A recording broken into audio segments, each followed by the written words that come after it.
સિંધમાં સુમરાએ બેન જહાલને રોકી, વિપત વેળાએ જહાલ વાટો મારી જોતી.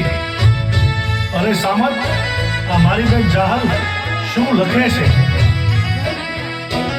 વીરા નવઘણ,